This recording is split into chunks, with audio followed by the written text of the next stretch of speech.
Good morning students. In this video we are going to start your new lesson, Our Changing Earth. In this video we will be discussing about the forces that occurs inside the earth and outside the earth. So let's start our class. Our changing earth.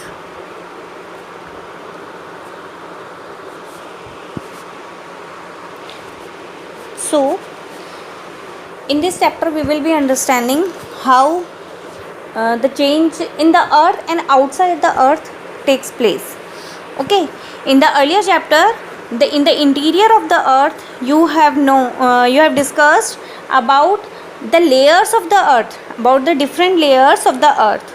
Okay, we have discussed this is the crust, then we have Seol, Sima and Nephi. Another we have also discussed that this layer it is made up of molten magma. Magma is there. This is in liquid stage. Yes. So, and we have also discussed that this is known as asthenosphere, and in this layer, in the asthenosphere there are some rocks, and if this layer is in liquid then it means these rocks are floating on that. किसी liquid पे कोई चीज़ अगर हम रखेंगे तो वो क्या होगा, एक जगह स्टिल थोड़ी ना रहेगी, वो क्या करेगी, कीप ऑन मूविंग. तो उसी तरह से ये जो हमारी लेयर है ये किस में है, प्लास्टिक स्टेज में है, जिसे हम बोलते हैं सेमी लिक्विड. ठीक है, लेकिन सॉलिड तो नहीं है. If it is not in a solid stage, it means the rocks on that they will be keep on moving. तो क्या होता है, उसके अंदर जो प्लेट्स होते हैं उसमें 3 टाइप्स के मूवमेंट्स होते हैं. जब आप सीनियर क्लास में आओगे तब उनके बारे में डिटेल में पढ़ोगे, but let me tell you only in a very easy way. Okay, तो उसमें हम क्या करते हैं, जो प्लेट्स होती हैं, एक तो क्या करती हैं, प्लेट्स आपस में पास आती हैं. ठीक है, अब मैं अगर पानी के अंदर यहाँ पे बहुत सारी मैंने ना क्या कर दिया, बोट्स बना दी. चलो ऐसा करते हैं, मैंने क्या किया, बोट्स बना दी. ठीक है, तो बोट्स अब मैं उसको पानी के अंदर ऐसे छोड़ दिया, पानी के अंदर छोड़ दूँगी तो क्या होगा, ये पानी के अंदर मूव करेंगी और क्या होगा, ये आप कभी तो पास आएंगी और आपस में क्या होंगी, टकराएंगी, और कभी क्या होगा, ये एक दूसरे से दूर जाएंगी. कभी क्या होगा, एक दूसरे से दूर जाएंगी. तो कभी तो क्या करेंगी, ये प्लेट्स क्या करती हैं, आपस में कभी तो पास आती हैं और कभी कभी ये प्लेट्स क्या करती हैं, दूर जाती हैं. ठीक है, और कभी कभी क्या करती हैं, ये प्लेट्स जब टकराती हैं तो क्या करती हैं, एक दूसरे के पैरेलल भी चलती हैं.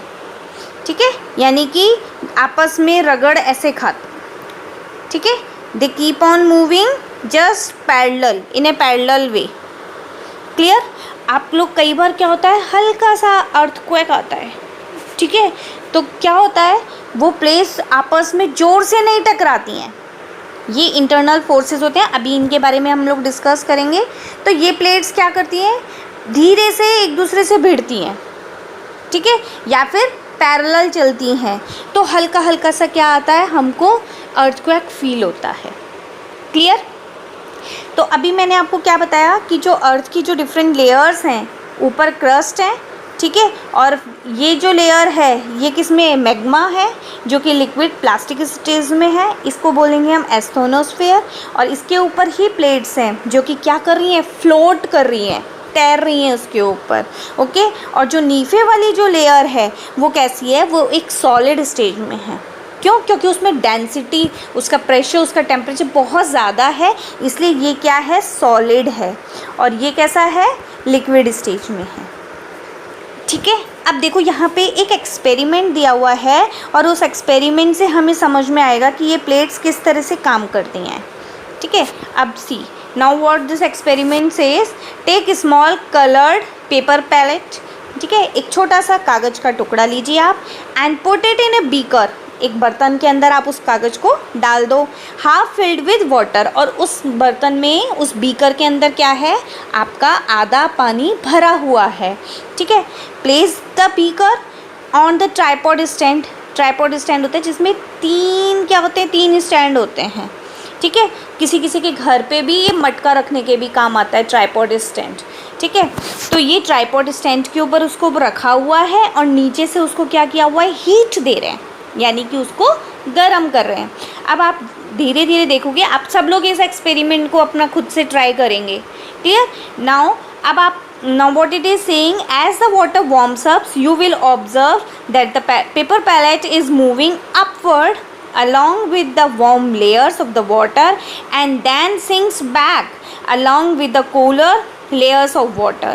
The molten magma inside the earth moves in the similar way. Now what it is saying, आपने क्या किया, एक बीकर लिया, उसको हाफ क्या कर दिया, पानी से फिल कर दिया, नीचे ट्राइपॉड स्टैंड लगाया और उसको क्या किया, हीट दे रहे हैं। अब आप क्या दे रहे हैं, हीट। ऊपर आपने कागज़ डाला था, पहले तो वो नीचे आ गया गीला होकर के, सी। अब नीचे से जब उसको हीट मिल रही है तो यानी कि पहले नीचे वाला पानी गर्म होगा, वो नीचे वाला जब पानी गर्म होगा तो वो कागज़ उस गर्म पानी की लेयर्स के साथ ऊपर जाएगा, ठीक है। अगर आप उसमें हाथ डाल के देखना दूर से, जब हल्का सा आप थोड़ी सी देर रखोगे ना, उसमें आप देखोगे ऊपर का पानी तो अभी ठंडा है, नीचे का थोड़ा थोड़ा गर्म हो गया है। या फिर आप क्या देखोगे कि वो जो कागज़ है वो धीरे धीरे जब ऊपर की तरफ मूव हो रहा है, यानी कि नीचे के लेयर का पानी क्या हो चुका है, गर्म हो रहा है, गर्म हो रहा है, और वो धीरे धीरे ऊपर आ रहा है। और जो ऊपर का ठंडा पानी था वो कहाँ चला जाएगा, वो नीचे चला जाएगा, वो उस पेपर के साथ वापस नीचे चला जाएगा, फिर वो हीट मिलने के कारण गर्म होगा और वापस से वो ऊपर आएगा। ये बात समझ में आई। तो इसी तरह से ही मोल्टन मैग्मा भी क्या करता है, अंदर जब अर्थ के अंदर बहुत ज़्यादा टेम्परेचर हो जाता है, प्रेशर बढ़ जाता है, उसमें डेंसिटी बहुत ज़्यादा इंक्रीज़ हो जाती है, तो वो क्या होता है, वो भी क्या कहाँ मूव करेगा, ऊपर की तरफ मूव करेगा। और वो क्या करेगा, ऊपर जब मूव करेगा वो सारा जो लिक्विड है वो भी हम क्या देखते हैं, वॉल्केनोज़ का एक्सपेरिमेंट आपने बहुत देखा है, हम लोग साइंस एग्जीबिशन लगाते हैं, या कई बार मैम आपको क्या देती हैं, क्राफ्ट वर्क करने के लिए देती हैं ना, प्रोजेक्ट वर्क देती हैं, तो वॉल्केनोज़ बनाने के लिए देती है, तो आप उसमें क्या देखते हो, अंदर से मैग्मा क्या होता है, बाहर आता है। तो वो कैसा होता है, एकदम गर्म होता है, हॉट होता है। तो वो गर्म क्यों होता है, अंदर अर्थ के टेम्परेचर के कारण होता है। और वो फिर जब गर्म हो जाएगा तो क्या होगा, ऊपर की तरफ आएगा, ठीक है, ऊपर की तरफ आएगा और अर्थ के बाहर आ जाता है, क्रस्ट को तोड़ करके, जो टॉप मोस्ट लेयर क्रस्ट होती है ना, उसको तोड़ देता है और कहाँ आ जाता है, बाहर आ जाता है। क्लियर, यहाँ ये मेरी बात समझ में आई, एक्सपेरिमेंट आपका समझ में आया। अर्थ के अंदर भी सेम चीज़ होती है, क्लियर। उसके बाद आप इसमें देखेंगे जो आपका अर्थ है उसके अंदर ये आपको क्या बता रहा है, the lithosphere is broken into number of plates known as lithospheric plates. ये जो लिथोस्फीयर है इसमें बहुत सारी प्लेट्स हैं, ठीक है। You will be surprise to know that these plates move around very slowly, बहुत धीरे धीरे मूव करती है। अगर यही प्लेट्स इतनी तेज़ी से मूव करेंगी, इतनी धीरे मूव करती हैं कि you can not experience them, आपको फील नहीं होगा उन सबको, बहुत टाइम लगता है, बहुत ही मिलियंस ऑफ ईयर्स, ठीक है। अभी आपको मैं बताऊंगी और भी इसके बारे में, तब आपको समझ में आता कि मूवमेंट तो होता है लेकिन कैसा होता है, बहुत ही स्लो होता है। You will be surprise to note that these plates moves around very slowly just in a few millimetres each year. Millimetre कितना छोटा होता है, हर साल बस 1 मिलीमीटर के बराबर ही मूव कर पाते हैं। This is because of the movement of the molten magma inside the earth. क्यों, और ये मूवमेंट क्यों हो रहा है, क्योंकि अर्थ के जो मैग्मा है वो कौन सी स्टेज में है, प्लास्टिक स्टेज में है, लिक्विड स्टेज में है, उसके ऊपर वो क्या करेंगी, फ्लोट करेंगी। The molten magma inside the earth moves in a circular manner as shown in the activity। उसी सर्कुलर मैनर में नीचे से ऊपर, ऊपर से नीचे, इसी सर्कुलर मोशन में क्या होगा, molten magma भी क्या करता है, मूव करता है। The movement of these plates causes changes on the surface of the earth। देखो ये जो मूवमेंट्स हुआ, अभी अभी मैंने आपको बोला कि वॉल्केनो से क्या होगा, जो मैग्मा है वो बाहर आ गया, आया ना। अब वो एक बात बताओ, जब बाहर आएगा तो बाहर क्या होगा, ठीक है। अभी तो वो कैसा है, एकदम गर्म है, कैसा है, गर्म है, रेड हॉट एकदम, ठीक है, हॉट। धीरे धीरे जब एनवायरनमेंट में बाहर आ जाएगा तो वो धीरे धीरे ठंडा होगा, ठीक है। और ठंडा होगा तो क्या होगा, क्या बन जाएगा, हार्ड हो जाएगा। ठंडा होने के बाद when it will cools down it will become hard, hard हो जाएगा, हार्ड हो जाएगा। और ये क्या बन जाएंगी, रॉक्स, क्या बन जाएगी, रॉक्स। अब रॉक्स माउंटेन्स के अंदर भी होती है, माउंटेन शेप में हो सकती है, बड़े बड़े हैं, ज़्यादा ऊंचाई पे, हाइट पे, तो इट विल कॉल्ड माउंटेन्स। अगर कम है, हिल्स, प्लेट्यूज, क्लियर। लेकिन ये क्या होगा, जब बाहर आएगा मैग्मा, जब बाहर आएगा तो क्या होगा, they will form something will be formed on the earth's surface that can be mountains, plateaus or any other land form, कोई सा भी land form बन सकता है, clear।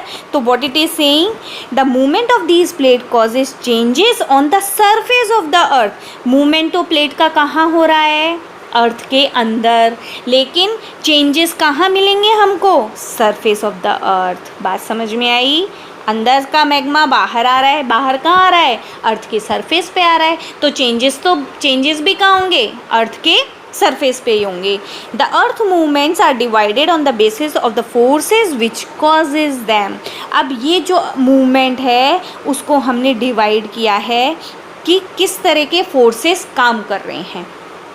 These forces which act in the interior of the earth, interior यानी अंदर, अगर अर्थ के अंदर फोर्सेस काम कर रहे हैं, दोनों जगह काम करते हैं, अर्थ के अंदर भी और अर्थ के बाहर भी, okay.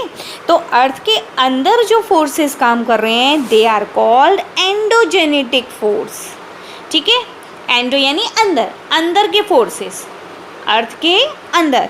And the forces that works on the surface of the earth, earth के सरफेस पे अगर वर्क कर रहे हैं they are known as exogenetic. Exo यानी बाहर, एग्जिट कर देते हो ना आप, कहीं भी जाते हो वहाँ पे लिखा हुआ होता है आपको बाहर जाना है तो उस पर लिखा हुआ होता है एग्जिट, एग्जिट यानी बाहर। तो वो जो बाहर फोर्सेस काम करेंगे उसे बोलेंगे हम एक्सोजेनेटिक फोर्सेस, क्लियर। तो ये फोर्सेस कहाँ वर्क कर रहे हैं, अर्थ के सरफेस के ऊपर या अर्थ के अंदर। तो अंदर है तो एंडोजेनेटिक फोर्स और बाहर है तो एक्सोजेनेटिक फोर्स, ठीक है। अब देखो यही अर्थ के मूवमेंट्स हैं, एंडोजेनेटिक फोर्स, एक्सोजेनेटिक फोर्स। अब जो एंडोजेनेटिक फोर्स है ये भी दो तरह से काम करते हैं। सडन फोर्सेस, एक बात बताओ, धीरे धीरे आता है क्या भूकंप, अर्थक्वेक जो होता है वो क्या धीरे धीरे आता है, नहीं आता, एकदम से आता है। वॉल्केनो आप बताओ क्या रुक रुक के आता है, नहीं आता, बल्कि जब तक अंदर की हीट एकदम नहीं पूरी ख़त्म हो जाती वो वॉल्केनो के रूप में क्या होती है, बाहर आती रहती है। तो अर्थक्वेक है, वॉल्केनोज है, लैंडस्लाइड है। लैंडस्लाइड समझते हो, ये माउंटेन है, ठीक है। और इसके अंदर जब हैवी रेनफॉल वगैरह हो जाता है तो ये क्या होता है, ये लेयर्स ब्रेक हो जाती हैं और ये क्या हो जाती हैं, वो एकदम से नीचे आ जाती है, मास मूवमेंट होता है, ठीक है। और वो क्या होता है, एकदम से नीचे आ जाती है। उस मास मूवमेंट के साथ ये जितना भी जो इसमें क्या बोलेंगे आप, पेबल्स वगैरह होते हैं, स्टोन्स होते हैं, सैंड होता है, ये सब क्या होती है, एक साथ नीचे मूव कर देती है और इसे ही हम क्या बोलते हैं, लैंडस्लाइड। क्या बोलते हैं इसे, लैंडस्लाइड। दूसरा होता है डायस्ट्रॉफिक फोर्सेस, जो फोर्सेस जैसे कि माउंटेन बिल्डिंग, आपको पता है न्यू फोल्डेड माउंटेन्स सबसे लेटेस्ट कौन से हैं, हिमालयास। कौन से हैं, हिमालयास, लेटेस्ट सबसे नए कौन से हैं, हिमालयास। और कौन से हैं, फोल्डेड माउंटेन्स हैं, ये फोल्ड से बने हैं और अभी भी ये बन रहे हैं। पता है आपको ये बात कि अभी भी ये माउंटेन्स हर साल थोड़े से सेंटीमीटर में उसमें क्या हो जाते हैं, इंक्रीज़ हो जाते हैं। और ये यानी कि माउंटेन्स क्या हो रहे हैं, अभी भी बढ़ रहे हैं, अभी भी हो रहे हैं। तो ये एकदम से तो नहीं बढ़ता ना कि आज न्यूज़पेपर में आया कि माउंटेन की हाइट बहुत ज़्यादा बढ़ गई है, नहीं आता ना ऐसा कुछ भी। क्यों? क्योंकि ये प्रोसेस कैसा है, ये स्लो प्रोसेस है। ये सडन प्रोसेस था, ये एकदम से स्लो प्रोसेस है। ठीक है। दूसरा हमने देखा था एक्सोजेनेटिक फोर्स, ठीक है, यानी कि बाहर होगा। तो इसमें इरोजनल, डिपोजिशनल। देखो इसमें एक चीज़ मिस है और वो है वेदरिंग। ठीक है, वेदरिंग। इसको, ये क्या होता है, जैसे एक रॉक है, ये अपने ही जगह टूटेगी। ठीक है, जो क्रैक्स आ जाते हैं ना, आप देखते हो चट्टान, रॉक्स होती हैं या कोई चीज़ है उसमें क्रैक आ जाता है, वो क्रैक जो आ जाता है यानी कि उसके ऊपर यहाँ का जो मटेरियल था वो कहाँ, वो क्या हो गया, विदर्ड हो गया है, टूट चुका है। और विदर्ड होने के बाद इरोजन होता है और उसके बाद डिपोजिशन होता है। ठीक है, ये काम कौन करेगा? विदरिंग, इरोजन और डिपोजिशन का काम कौन करता है? रिवर वाटर, विंड करती है और सी वेव्स करती हैं। क्लियर? एक यहाँ पे ग्लेशियर और लिखा हुआ है इसके, ये देखो, ये ग्लेशियर्स, रिवर, विंड, सी वेव्स और ग्लेशियर्स। क्लियर? एक चीज़ को हम लोग ध्यान देंगे, एंडोजेनेटिक फोर्स यानी कि अर्थ के अंदर जो काम कर रहा था, ये कैसे होते हैं? ये अर्थ के सरफेस पे कोई ना कोई लैंडफॉर्म को बनाते हैं। क्या कर रहे हैं? ये किसी ना किसी लैंडफॉर्म को बनाते हैं। और इसका अपोजिट होता है एक्सोजेनेटिक फोर्स। ये क्या करते हैं? ये जो भी लैंडफॉर्म बना हुआ है उसको वेदरिंग से तोड़ते हैं, इरोजन से वहाँ से उसको इरोड करते हैं, और डिपोजिशन यानी दूसरी जगह ले जा कर के उसको क्या कर देते हैं? डिपॉजिट कर देते हैं। क्लियर? ठीक है, तो ये अर्थ के क्या हैं? मूवमेंट्स हैं। उसके बाद आप देखेंगे endogenetic forces sometimes produce sudden movements and at the other times produces slow movements. Sudden movements भी होते हैं और slow movements. Sudden movements like earthquake, volcanoes causes mass destruction. इनसे क्या हो जाता है? बहुत सारा डिस्ट्रक्शंस हो जाते हैं। ठीक है, बहुत सारे आप सुनते हो इतने लोग मर गए, इतनी बिल्डिंग्स कोलैप्स हो गई। ठीक है, तो ये सब चीज़ें कहाँ होती है? On the surface of the earth. So I hope student, after watching this video you have understood about the forces, endothermic and exothermic forces. In the next video we will be discussing other forces. Thank you.